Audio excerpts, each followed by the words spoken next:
Hey guys, Karenology here. Get ready because this story is pure chaos from start to finish. The night was perfect, or so I thought. My sprawling estate was alive with lights, laughter, and the melodic tunes of a live jazz band. The charity gala I had spent months organizing was in full swing. Guests in elegant attire mingled, sipping champagne and bidding on auction items to benefit the local children's hospital. Everything was perfect until it wasn't. I was halfway through my welcoming speech when a commotion at the gate drew everyone's attention. A woman's voice, sharp and commanding, cut through the air like a knife. "You have no right to host this event here." Heads turned as a middle-aged woman in a tailored blazer and pencil skirt marched toward the stage, flanked by two uniformed police officers. It was Joanna Fields, the infamous vice president of the local homeowner association. Known for her unyielding adherence to rules and her penchant for making life difficult for everyone in the neighborhood, Joanna was the last person I expected to see at my event, especially because my property wasn't even part of their homeowner association. "Excuse me, ma'am, this is private property," I said, stepping down from the stage to meet her. Joanna's eyes narrowed as she brandished a clipboard. "This event is in direct violation of our association's rules. You did not seek approval for this gathering, and your guests are causing a disturbance to the neighborhood." I felt a surge of indignation rise in my chest. "I'm sorry, but you must be mistaken. My estate isn't part of your homeowner association. Your rules don't apply here." She smirked, a condescending curl of her lips. "All properties in this area fall under our jurisdiction. I suggest you shut this down immediately, or there will be consequences."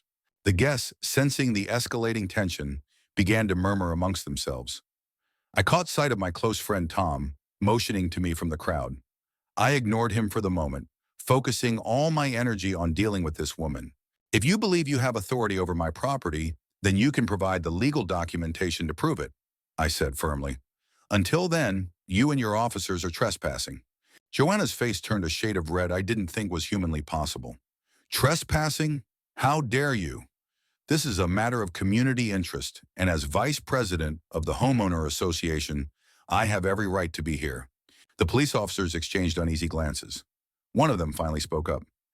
"Ma'am, do you have any documentation showing this property is under your association's jurisdiction?" Joanna hesitated, her confidence faltering. "I don't need documentation. Everyone knows this area falls under our governance." "Not good enough," I shot back.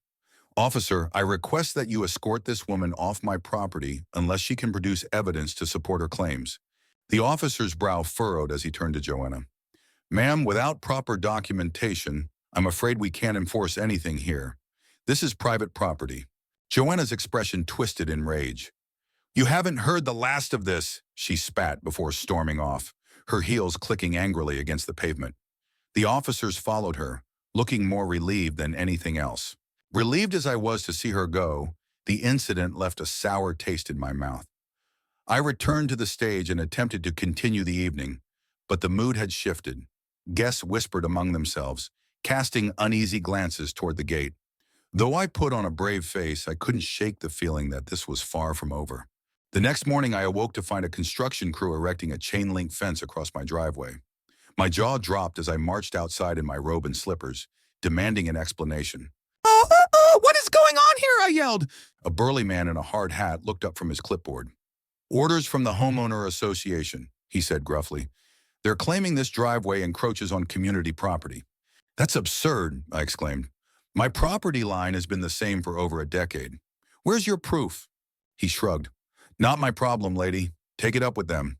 Fuming, I called my lawyer, who promised to look into it immediately. Meanwhile, the fence continued to go up, blocking my only access to the street. By the time the crew finished, I was effectively trapped on my own property.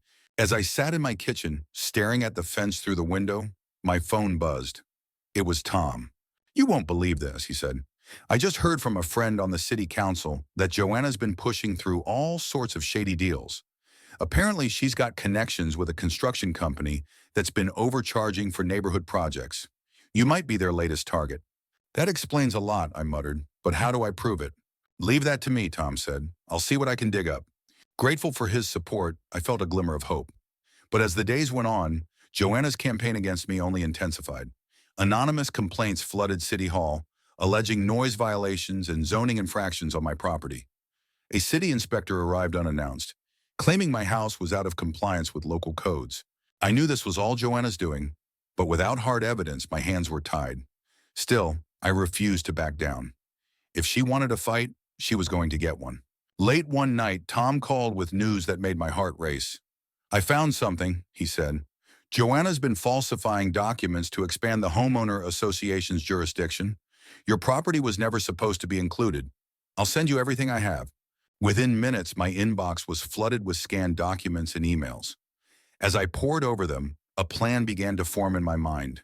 Joanna had overstepped her bounds, and it was time to expose her for what she really was. Little did I know, the battle was about to get much worse. The morning after Tom's discovery, I stood in my home office staring at the stack of incriminating documents he had sent. Each page told the same story. Joanna Fields and her cohorts in the homeowner association were falsifying records to expand their jurisdiction, seizing properties and funneling money to shady contractors. My property wasn't the first, but I was determined it would be the last. I picked up my phone and dialed my lawyer, Denise Carter. "We have proof," I said, barely able to contain my anger. "Joanna's been forging documents to include my property in the association. I need this in court." Denise's voice was calm but firm. "This is solid evidence, but we'll need to proceed carefully. They'll fight back hard.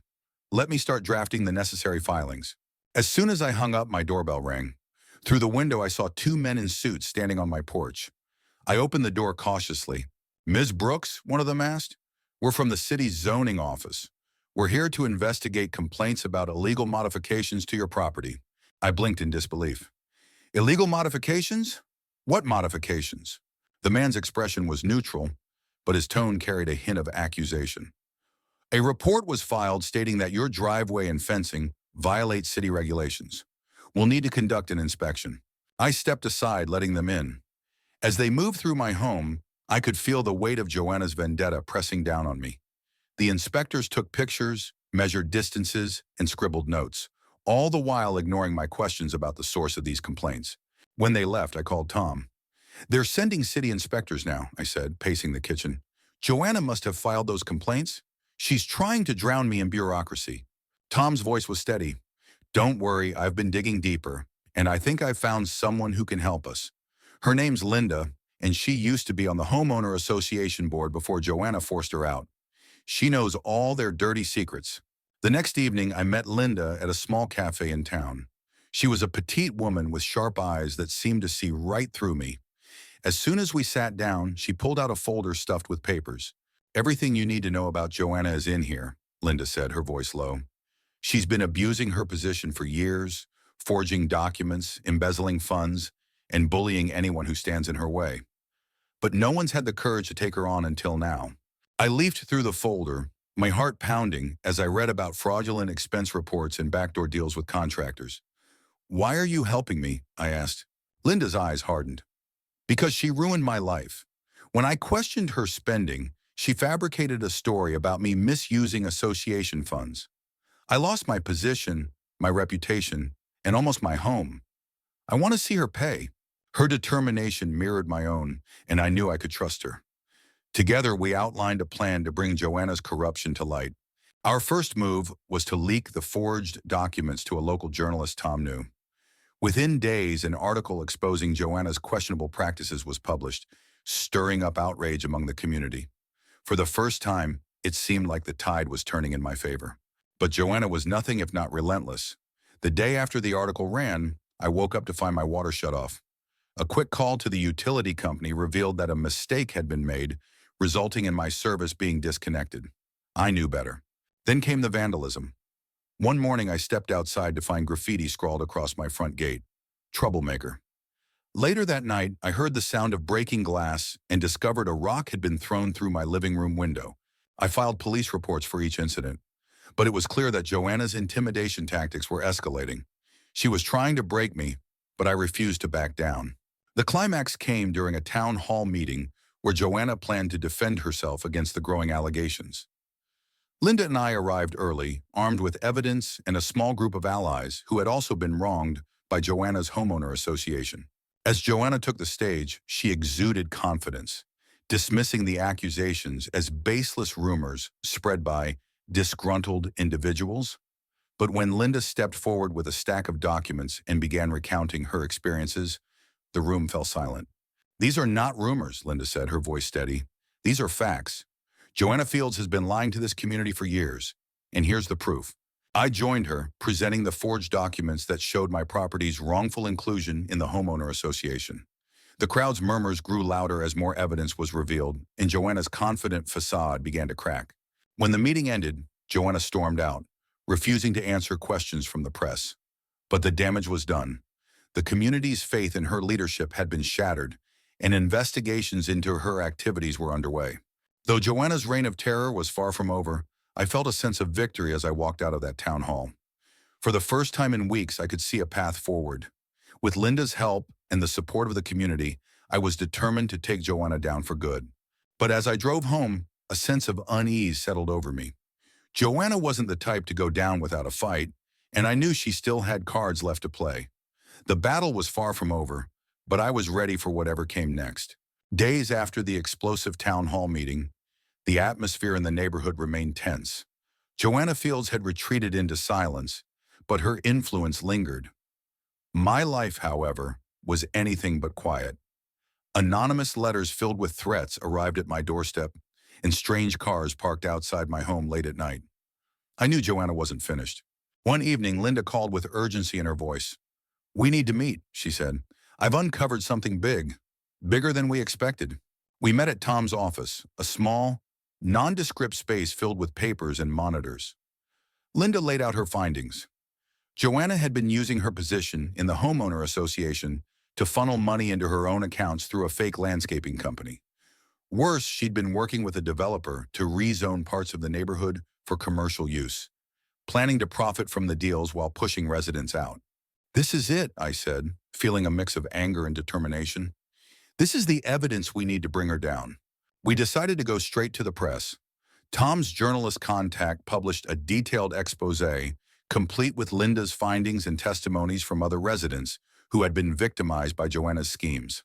The story spread like wildfire, drawing attention from local news stations and even state authorities. The neighborhood was in an uproar. Some residents defended Joanna, claiming the accusations were exaggerated, while others demanded her immediate resignation. Tensions reached a boiling point when a group of her supporters organized a rally outside her house, only to be met with counter-protesters. The chaos spilled into the streets, and police were called to keep the peace. Meanwhile, the city council announced an investigation into the homeowner association. Joanna's world was beginning to crumble, but she wasn't going down without a fight. One night, I awoke to the sound of shattering glass. My heart raced as I grabbed my phone and crept downstairs. The living room window had been smashed, and papers from my desk were scattered across the floor. Whoever had broken in wasn't just looking to intimidate me. They wanted something. I called the police, who arrived quickly and began their investigation. The officer in charge, a stern woman named Detective Harper, listened intently as I explained my suspicions about Joanna. "We'll look into this," she said, her tone serious. "But you need to be careful. If someone's willing to go this far, they won't stop here." The break-in was a turning point for me. Joanna's tactics had escalated from bureaucratic sabotage to outright criminal behavior. It was time to take more drastic action. Linda and I decided to confront Joanna directly. Armed with the evidence we had collected, we went to her house. She opened the door, her face pale but defiant. "What do you want?" she snapped. "To give you a chance to come clean," I said. "We have everything. The forged documents, the fake landscaping company, the deals with developers. You can either cooperate with the authorities or face the consequences when this all comes out." Joanna's eyes darted nervously, but she quickly composed herself. "You have no idea who you're dealing with," she said. "I've built this community, and I'll destroy anyone who tries to take it from me." Her words sent a chill down my spine, but I refused to back down. "We'll see about that," I said before turning to leave. The next day, Detective Harper called with good news. The investigation into Joanna had uncovered more evidence of her corruption, including bank records that linked her to the fake landscaping company. The case was gaining momentum, and it seemed like justice might finally be within reach. But I knew better than to celebrate too early. Joanna had proven time and again that she was capable of anything to protect herself. As I hung up the phone, I steeled myself for what was to come. The battle was far from over, but for the first time, I felt like I had the upper hand. The momentum against Joanna Fields was growing. The investigation by city authorities unearthed a trove of incriminating evidence: financial records, falsified documents, and testimonies from contractors who admitted to being coerced into her schemes. News outlets ran story after story, painting Joanna as the villain she truly was. But for every victory, there was a new retaliation. One evening, as I reviewed the latest updates with Linda and Tom, my phone buzzed with an alert. It was from the security system I had installed after the break-in. Someone was on my property. We rushed to the monitors and my stomach sank. Two figures in dark clothing were tampering with the fence Joanna's team had illegally erected weeks ago. I immediately called the police, but by the time they arrived, the intruders were gone. The officers took my statement, but their message was clear: stay vigilant. It was no longer just about property disputes or financial corruption. Joanna was escalating her tactics, and I knew I needed to stay one step ahead. The investigation culminated in a court hearing. Linda and I were called to testify, along with several other residents who had suffered under Joanna's reign. As I took the stand, I could feel Joanna's icy gaze burning into me from across the room. Ms. Brooks, the opposing attorney began, you claim that your property was wrongfully included in the homeowner association's jurisdiction. Can you provide evidence to support this? I nodded, holding up the documents Linda had uncovered. These forged contracts show how Joanna Fields manipulated boundaries to include properties that were never part of the association. My home was one of them. The courtroom buzzed with murmurs as the judge examined the evidence. Joanna's attorney tried to discredit me, suggesting that I had a personal vendetta, but the facts were undeniable. The evidence spoke for itself. Linda's testimony was equally damning. She recounted her time on the homeowner association board, detailing how Joanna had embezzled funds and bullied anyone who questioned her authority. By the end of the hearing, Joanna's once unshakable confidence had crumbled. Just when it seemed like we had won, Joanna pulled one final stunt. The night before the court's decision was to be announced, a fire broke out in my backyard. Flames licked at the edge of my property, threatening to engulf the house. I called 911 and the fire department arrived quickly, managing to contain the blaze before it caused significant damage. The fire marshal's report confirmed my suspicions. It was arson. Though there was no direct evidence linking Joanna to the crime, the timing was too convenient to be a coincidence. Determined not to let fear control me, I doubled down on security and resolved to see this fight through to the end. Joanna's desperation only strengthened my resolve. The day of the court's decision was tense. Residents gathered outside the courthouse, some holding signs supporting the investigation, others still loyal to Joanna. Inside, the judge delivered the verdict. Joanna Fields was found guilty of fraud, embezzlement, and forgery. She was ordered to pay restitution to the affected homeowners and sentenced to 5 years in prison. The courtroom erupted in cheers from those who had suffered under her tyranny. For the first time in months, I felt a weight lift off my shoulders. Justice had been served. In the weeks that followed, the neighborhood began to heal. The homeowner association was restructured with new leadership, and policies were put in place to prevent future abuse. Linda and I became unlikely heroes, our names synonymous with standing up against corruption. One afternoon, as I sat on my porch with Tom, watching the workers remove the illegal fence, I finally felt a sense of peace. "We did it," he said, raising a glass of lemonade. "We did," I agreed, though deep down I knew the battle had left its mark. Joanna may have been defeated, but the scars of her actions would linger. Still, I was proud of what we had accomplished. Together, we had shown that no one, not even someone as powerful as Joanna Fields, was above the law. The weeks following Joanna Fields' conviction felt surreal. For months, my life had been consumed by the battle against the homeowner association's corruption, and now, with Joanna behind bars, the neighborhood finally had a chance to recover. But the scars of her reign were still visible, both in the community and in my own life. The first step was undoing the damage she had caused. The new leadership of the homeowner association, led by a committee of fair-minded residents, prioritized rebuilding trust. They worked to overturn Joanna's illegal policies and refunded the exorbitant fines and fees she had imposed on homeowners. My property was officially removed from the association's jurisdiction, and the illegal fence was dismantled piece by piece. Linda, who had been instrumental in exposing Joanna's schemes, was offered a position on the restructured board. At first, she hesitated, unsure if she wanted to re-enter the organization that had once betrayed her. But after some encouragement from me and others, she accepted, determined to ensure that no one else would suffer the way we had. With Joanna gone, the neighborhood began to heal. Block parties replaced contentious meetings, and neighbors who had been divided by her manipulations started to reconnect. One sunny afternoon, the community came together to plant a garden in the once contentious common area, symbolizing a fresh start. As I walked among the neighbors, many stopped to thank me. "You're the reason we're still here," one elderly woman said, her voice trembling with emotion. "You gave us hope." Their gratitude was humbling, but I knew I couldn't have done it alone. Linda's courage, Tom's relentless digging, and the support of so many residents had made it possible. This victory belonged to all of us. Despite the victory, the fight left its mark. My finances were stretched thin from months of legal battles and security upgrades. The break-in, the fire, and the constant stress had taken their toll. There were nights when I lay awake, haunted by the fear that Joanna's allies might still retaliate. One such night, Tom visited me with a surprise. "I've been working on something for you," he said, handing me a folder.